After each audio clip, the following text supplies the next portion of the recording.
if I walk over there and sit next to Mr. Johnson and carry my phone, does Google know that I was sitting here and then I moved over there?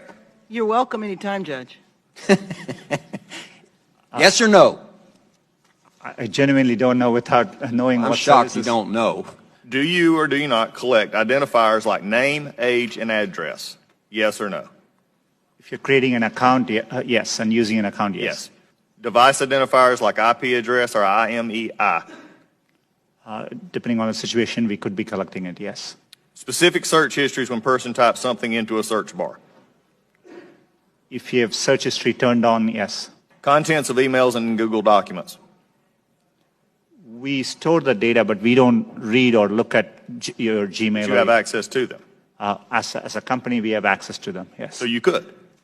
Saying you don't or don't. I'm not asking do you or don't. I'm saying you could, though there is a possibility. We have clear established policies on how we would do that data. GPS signals, Wi-Fi signals, Bluetooth beacons? You know, would depend on the specifics, but there may be situations, yes. The GPS, yes. Yes, if you have Voice location. and conversations when using Google Voice products? We give an option to turn on or off. And But if a person didn't know it, voice and conversations when using Google Voice products? Yes. We only record when they initiated with OK Google and then say the terms after. Do you believe that Google has been brought out here in some question is biased?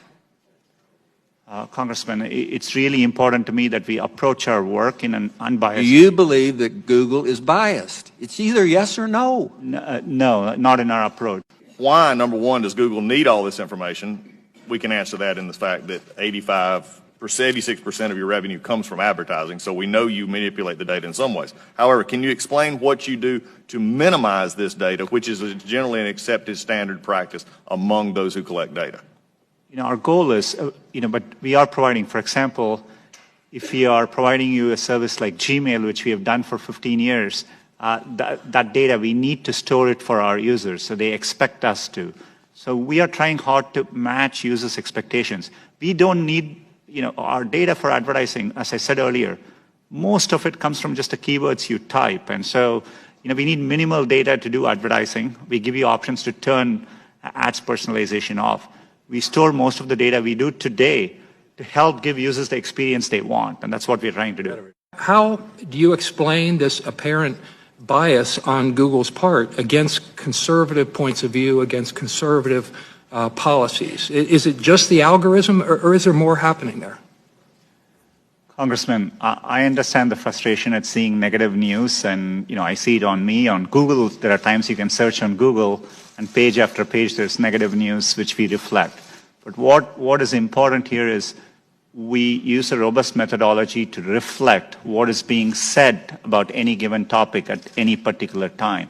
And we try to do it objectively using a set of rubrics. It is in our interest to make sure we reflect what's happening out there in the best objective manner possible.